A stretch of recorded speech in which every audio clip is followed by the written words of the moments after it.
So ngayon po, nasa ika-26 na po tayo sa linggo ng karaniwang panahon. Gusto ko lang bigyang diin ang ating mga pagdindilay sa ating mga pagbasa, lalo na sa ating ebanghelyo, tungkol sa imahe dito sa ating ebanghelyo. Isang basong tubig. Isang basong tubig.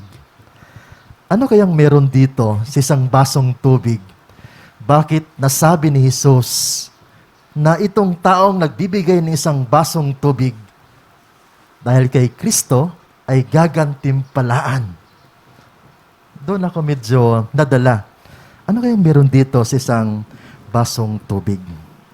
Well, halimbawa na lang siguro, pag tayo'y maglakad-lakad ng sobrang layo, o sa iba nating mga kapatid na nandun sa probinsya, normal sa kanila na maglakad ng malayo until such time na mauuhaw sila.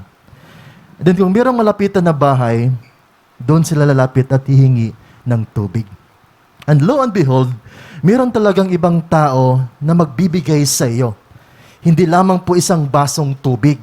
Yung iba, sabi pa nila, minsan yung tubig may kulay pa.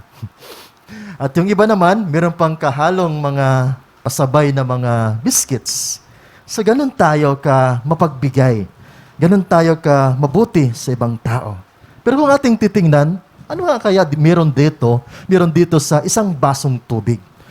Kung sobrang layo ang ating nilakad at binigyan lang tayo ng isang basong tubig, yung iba sa atin na mahilig sa tubig, for sure, hindi sapat yung isang basong tubig. Pero kung ating titingnan, hindi ito patungkol sa isang basong tubig lamang, kundi ito'y patungkol sa kabutihan ng tao, ng mga pamilya na iyon na nagbigay sa iyo. Bilang mga anak ng Diyos, bilang mga disipulo ni Jesus o binyagang Katoliko, pinaparalan tayo na laging maging mabuti sa ating kapwa at higit sa lahat sa Diyos. O vice versa. Kasi hindi naman pwedeng ipagsigawan nating mabuti tayo sa harapan ng Diyos at hindi na naman ito ipinapakita natin sa ating kapwa. So kailangan sabay-sabay yon. Hindi natin pwedeng ipagsigawan na ganoon tayo kabuti kung hindi naman natin ito kayang maipakita sa ating mga kapwa. Sa mundo ng ating ginagalawan, tayo ay napapaligiran ng mga buting tao. At hindi lang diyan, napapaligiran din tayo ng mga masasamang tao. Ang tanong, kumusta? Nananatili ka ba sa pagiging mabuti pa rin sa kabila ng lahat? Sa kabila ng mga nakakapaligid sa iyo? Ika nga, minsan, sabi natin, ang iba sa ating mga kaibigan natin, minsan pagkaharap natin kaibigan. Pero nasa likod na, kaaway pala. Pero ganun pa man, paano tayo sa ating pakikitungo sa kanila? Meron bang panahon na binibigyan mo yung sarili na tingnan palalo? Ano kayang meron? Bakit siya ganon? Bakit ganon na lamang yung kanyang pinapakita? Baka merong kulang sa iyo o sa kanya.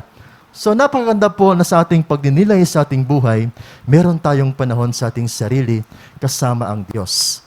Sa Ingles, tinatawag yun na discernment, na ikaw manahimik mismo sa iyong sarili kasama ang Diyos. At titingnan mo doon, kung kumusta ka na, ikaw pa ba'y nanatiling maging mabuti sa iyong sarili, sa iyong kapwa, at higit sa lahat, sa Diyos.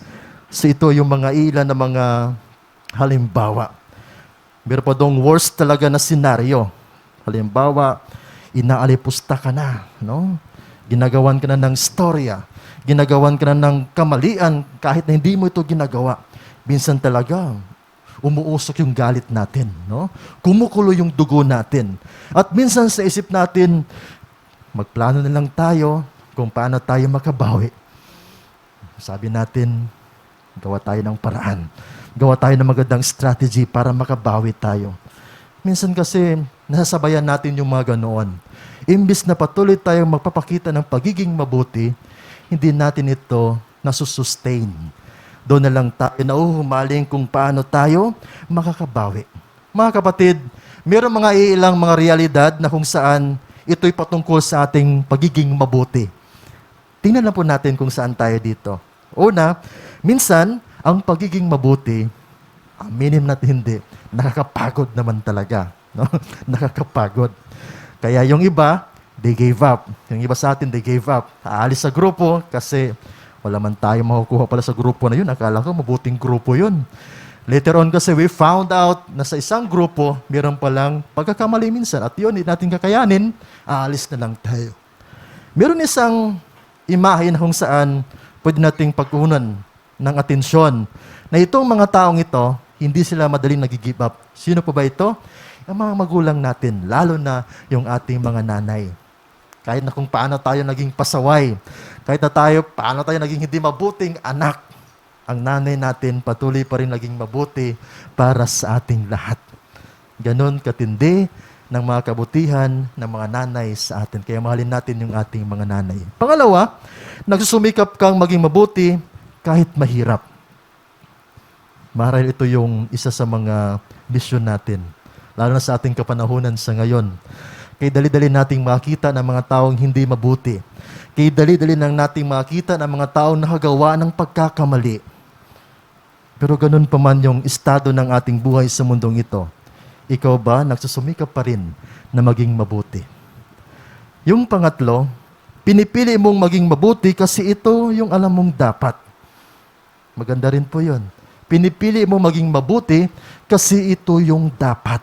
No? Base sa pananaw, sa lente ng ating pananampalataya bilang mga binyagang Katoliko, narapat lamang talaga na dapat maging mabuti tayo. Ang Diyos na gumawa sa atin, sadyang napakabuti sa ating lahat. Ang Diyos na sinusundan natin, sadyang merong puso sa lahat. Kaya lang minsan, sa ating papapakita ng ating puso, namimili rin tayo. Sabihin natin, ito, mabuti to sa akin, ito rin yung aking susuklian ng kabutihan. Ito, masama sa akin, dadagsain ko rin ng kasamaan. Minsan, ganun tayo mag-categorize in way of doing good things sa ating mga kakilala, mga mahal sa buhay, at lalo't higit sa ating mga kaaway.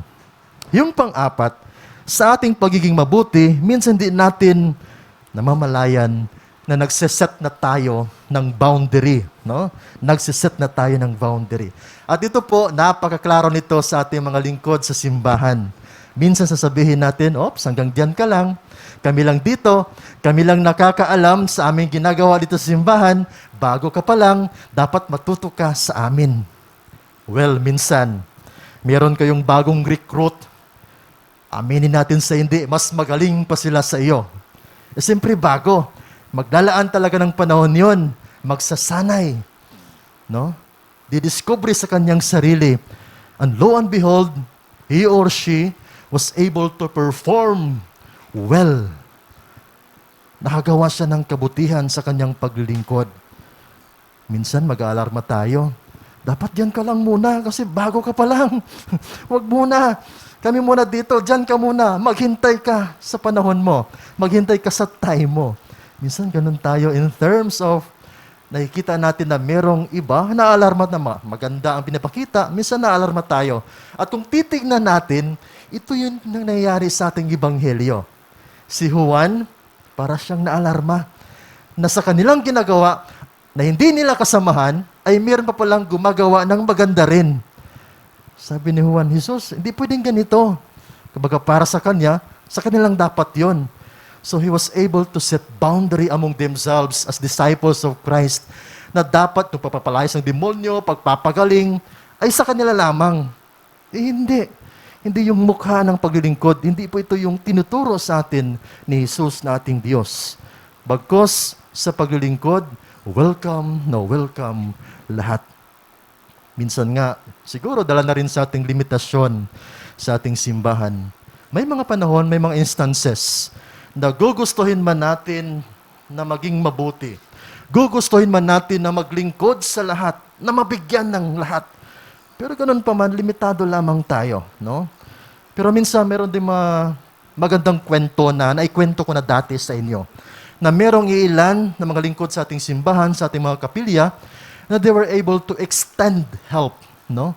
Na naging mabuti sila, hindi lamang sa kanilang samahan, kundi sa ibang denominasyon. Di ba nakwento ko na sa inyo, na sa bawat pagtulong natin, ipinapala rin natin sa ating kamalmalang obispo, si Bishop Ambo, na sa ating pagtulong, hindi po tayo exclusive, no? dati nga, mayroong magandang kwento doon na natutulungan rin natin yung ibang relihiyon. At makikita natin sila nakangiti at patuloy ring nagpapasalamat. Hindi nila nakakalimutan yon.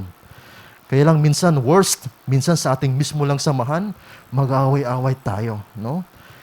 Hindi lamang sa ating pagiging mabuti, minsan ang mas umiiral pa, itong ating pagkamasama bilang taong lingkod ng simbahan. Kaya mga kapatid, isang napakandang paalala sa ating lahat, itong ating pagkamabuti sa ating simbahan bilang anak ng Diyos. Atin po sana itong titingnan. No? Tingnan natin ng mabuti.